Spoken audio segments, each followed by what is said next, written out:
Fire. It's one of humanity's oldest, most destructive enemies. And for centuries, we've really only had one main weapon against it: water. But what if there's a smarter way?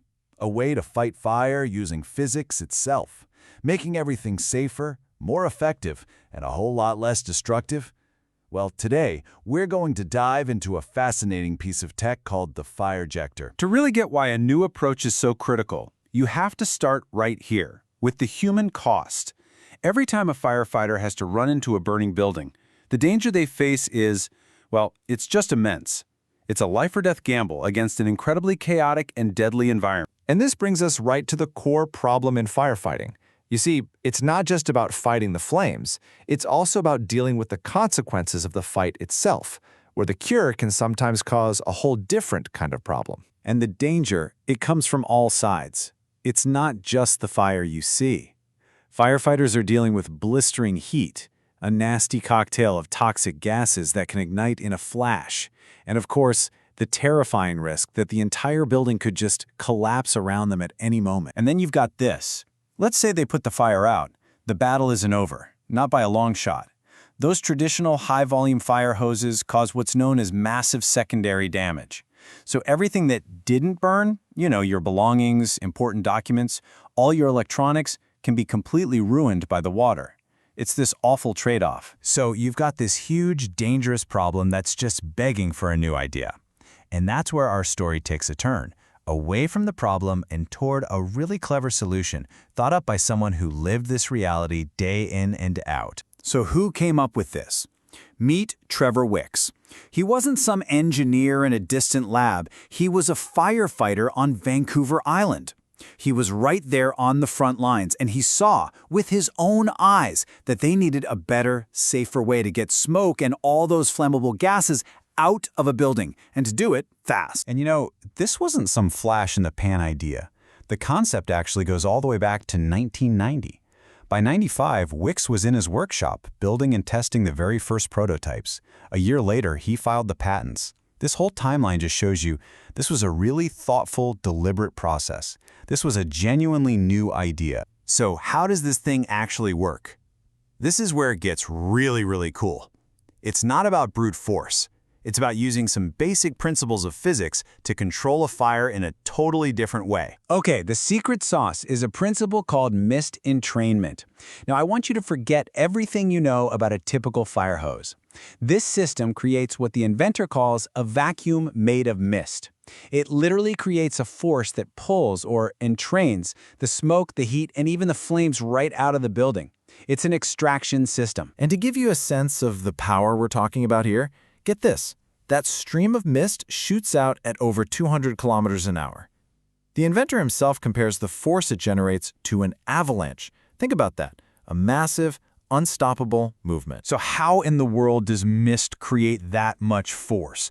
Well, it happens in 4 steps. First, special nozzles shoot out a focused cone of superfine mist. Second, as that cone blasts forward, it creates negative pressure behind it, kind of like a slipstream, which starts sucking in all the surrounding smoke and heat. Third, and this part is just brilliant, when that intense heat hits the fine mist, it instantly flashes it to steam, causing it to expand like crazy. And fourth, that massive steam expansion acts like a turbocharger, boosting the power and blasting the whole mixture out. It literally uses the fire's own energy against itself. Okay, so the physics is one thing, but how do you actually use this thing in a real fire? Well, the strategy for deploying it is just as smart as the science behind it. It's a coordinated 2-part attack. The first unit gets set up in an opening, like a window, from the outside in less than a minute. They turn it on, and it immediately starts acting like a giant exhaust fan, just pulling all that nasty stuff out. Then, a second unit is placed in another opening, like a doorway, and it pushes a cool, fine mist in. And what happens? The exhaust unit pulls that fresh mist right toward the fire, creating this perfectly controlled, super efficient airflow. And the effect is, well, it's total. It attacks all 3 sides of the classic fire triangle at once. It hits the heat because the mist absorbs it, cooling everything down dramatically. It hits the fuel because the mist dampens all the flammable stuff, making it way harder for it to catch fire. And it hits the oxygen because all that steam it creates helps push oxygen away from the fire's source. It just systematically shuts the whole thing down. So this is where the idea gets really powerful, because it isn't just about putting out one house fire a little better. The implications for safety, for saving property, and for just overall efficiency, they're huge. Remember that awful trade-off we talked about? Fire damage versus water damage? Well, look at this. Because the system uses such a low volume of water, and the mist is so fine, there's little to no water damage left behind. I mean, for anyone who's ever had to deal with a fire, saving your property from both threats is an absolute game changer. And the benefits just keep stacking up. It can save lives by letting firefighters attack from the outside. It makes search and rescue way safer because the inside is clearer and cooler.